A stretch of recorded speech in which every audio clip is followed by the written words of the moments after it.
Hello friends, Constance here. Welcome back to Cosmopolitan Cornbread. So my task for today is to work on a project here.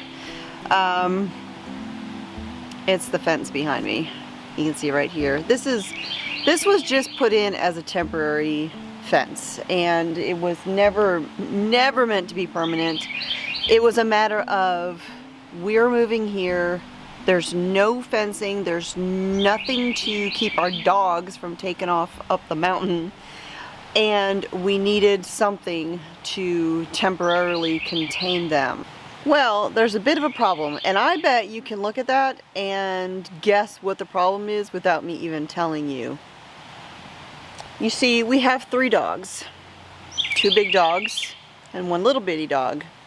And the little bitty dog, our little rat fink, Shotzi the rat terrier, he's always been the one that we were concerned about taking off and getting lost. And that is why in the past you would see us walking the dogs out in the pasture and you would always see him on a leash and the other 2 weren't. It's because the other 2 would come back to us when we called. Shotzi? Not so much. Shotzi would practically run off to the next county chasing a fox or a squirrel or whatever it was he saw out there in the woods. Well, recently Shotzi discovered that he can fit through these openings, which of course he can fit through these openings, but I had hoped we would be able to get a different fence in quickly. We just haven't had a chance to. And so right now I'm going to take this fencing, which it ain't pretty, but it only kind of did the job, and it was only meant to be temporary. Well, what I'm about to do is going to be even less pretty. It ain't going to be pretty, but it'll do a better job than what we currently have. Now, right now, I've got, this is just one of our Premier One goat fencing sections. It was one I wasn't using at the moment, so that's why I put that up there. And then up here next to the house, we have the steps that go up to the door, and then it's completely open on the sides. And I didn't want, of course, the dogs to run off out that way, so I just threw some cattle panels up here and just kind of quickly zip tied it. Again, it's ugly, but it sort of did the job for a little bit. I mean, we've had the dogs here for a few weeks now, and it was just recently that Shotzi discovered he could get out. So the cattle panels will stay here for the time being, but I'm going to replace the goat fencing with something that will keep Shotzi in, because we want Shotzi to be safe. Each time he's gotten out, he has come back at our calls. But we've got a lot of predators here. And yes, we had a ton of predators in Alabama too. We had coyotes and bobcats and all that stuff. But some people on our road have seen some very big predators. And some of them have been spotted recently. And they would look at Shotzi as a lovely little snack. So we need to make sure he stays a little bit closer to the house. So I am going to get to work on my very ugly, but temporary, but working replacement for this.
Alright, so there we go.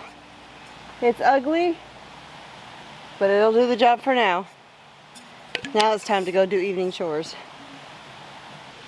So I'm out here working on some fly traps. I'm putting fly traps all over the place. Some more fly traps. There's one right there over my shoulder back there hanging from that tree. It's been out here for about a week and it's got thousands of flies in it. So that one's going to come down and I'm going to put a couple more up. I've got them out here by Sophie and Amos. I've got them by the goats. I've got them all over the place. So in case you missed my last video, I didn't have a Monday video this week. I did a Tuesday video instead because I had a very full weekend. And in that video, I made a couple of announcements. One of those announcements was of my new YouTube channel. And the feedback that I got about that was mostly positive. There were a couple of comments. People glad I was taking faith stuff off of my channel. Here's the thing. Yes, I'm a homesteader. Yes, I'm a cook. I'm a writer, blogger, all those things. I'm also a believer. And I just want to assure people that if they think this is going to be a God-free zone, they are sorely mistaken. My faith is just as much a part of who I am as my name is. And so there is no separating it from who I am or from my life. And, you know, that's part of the reason I debated for so long whether I wanted to make it a separate channel or not. And I mean, for years I've actually thought about this and debated about it. So while the devotionals, scripture readings, etc. will be over on the other channel, Coffee with Constance, you're still going to hear about God from time to time. Because that's just who I am. And as I've said before, if people don't want to hear about faith on this channel, they're watching the wrong one.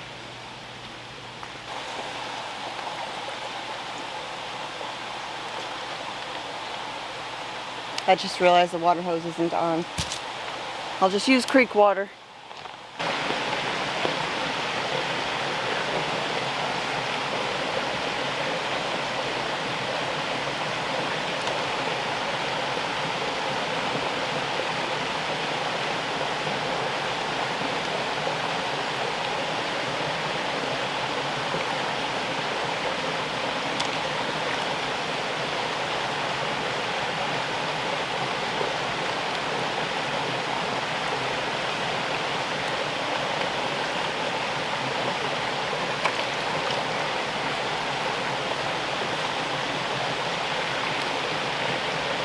So I'm always cautious when I walk out on there. Not necessarily because I'm worried about slipping. I'm careful about that anyways. But on this end right here, you can see that metal plank. There is a very, very big snake that lives underneath that. Don't worry, he's not venomous. But I still don't want to step on somebody. So I just hang these fly traps on a tree branch right outside the fence. I don't put them inside the fence because you want to draw the flies away from the animal area, not to the animal area. Now, I just want to say, I don't make that statement about watching the wrong channel. I don't say that to be mean. I don't say that with malice or anything like that. Please hear me when I'm saying that. I firmly believe that it is okay for us not to believe exactly the same thing.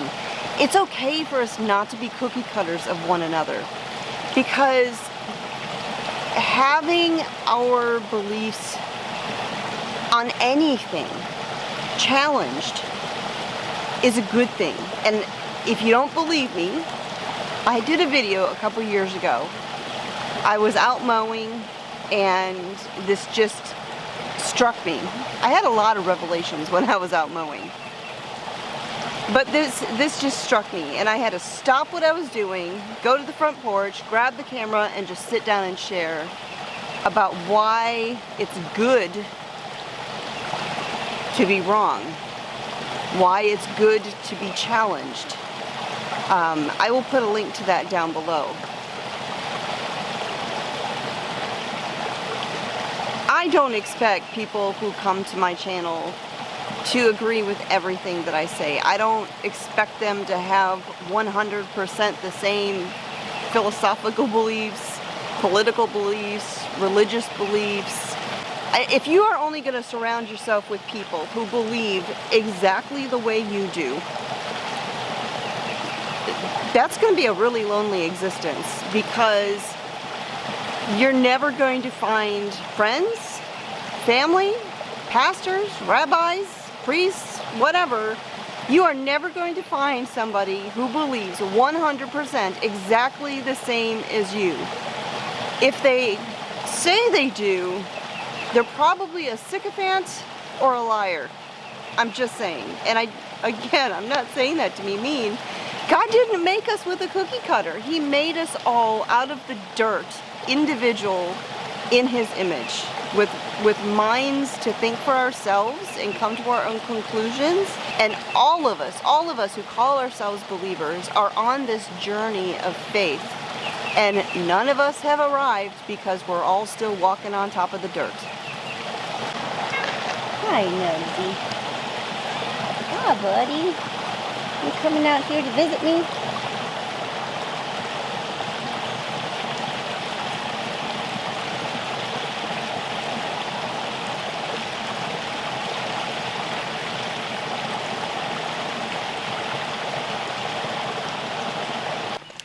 So one of the kind of cool features of our property are those things right there. I don't know if you can quite make all them out, but there are 10 bat houses down through here on poles.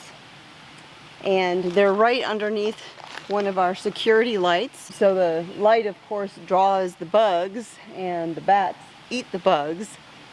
And there are bats, indeed. And indeed, there are bats in there.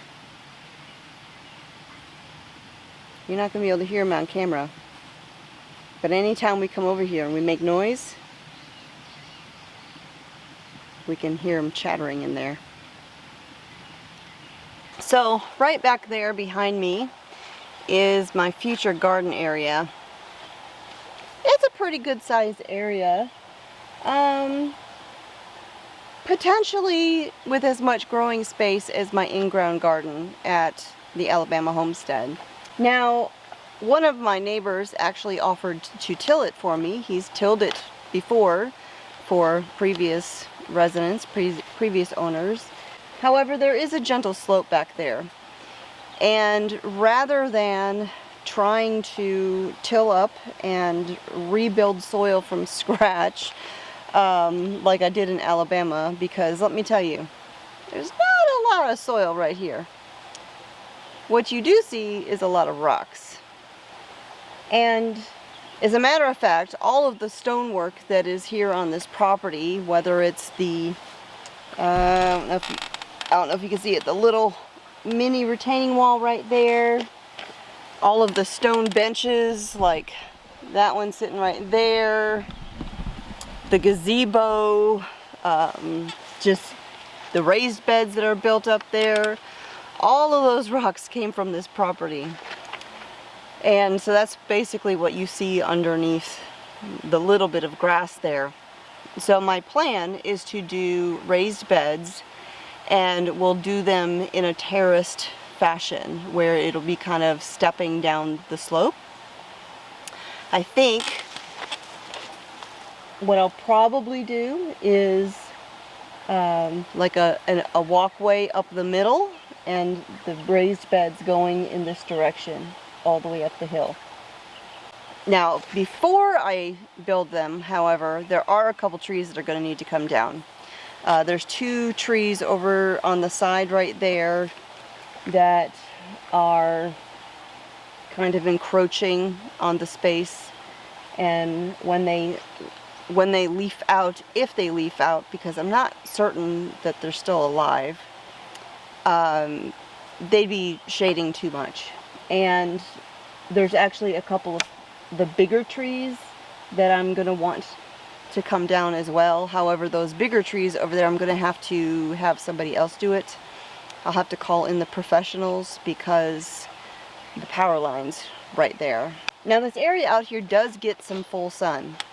I don't know how much it gets though. So next week, if the weather is cooperative, I'm going to come out here and put some stakes spaced out through here, and I'm going to set a timer or alarm to go off every hour on the hour, and I'm going to come out here and I'm going to monitor and see what stakes have sunlight, direct sunlight, how long that sunlight lasts, and we'll kind of map this area out and get a feel for it. Of course, there's things you grow in the garden that don't have to have full sun. There's a lot of things that tolerate shade, and so those are the things that I would plant in areas that don't need as much sunlight as, say, tomatoes or peppers and things like that. The bats are chattering. I don't think you guys can hear that, but they are chattering away in there. I know bats freak some people out. I think they're kind of cool, and they're definitely beneficial to have around. Especially if you live in a wooded area with water and everything like this, because there's one word: mosquitoes. So this week is the final week of the Alabama Homestead. I will be headed to Alabama to sign the papers and do the closing and all of that. I did see someone comment that it's a shame we couldn't do that electronically, so we wouldn't have to travel to Alabama, but we still needed to make one more trip there. We still had things in the house that we were kind of saving for just the last trip. We had to bring Mr. Smith's car back because it's still there. And he wanted to mow the property as well, because we didn't want to close and leave a jungle for them to deal with when they're trying to move in. So he's been there mowing, not weed eating because the weed eater is here, but he is mowing everything that he can get mowed prior to them taking over. And I have not forgotten about doing the video about my can rack that I had built in the pantry. I will be filming that on this trip. It's my last opportunity to do so. As a matter of fact, I'm setting a reminder on my phone, an alarm to go off when I am there. That way I don't forget to do it. And I will explain exactly how I built that. That video will be going up sometime next week. Alright, so with that, I am going to head into the house and get cleaned up. I am absolutely filthy from working out here today, and it's time to go make something to eat.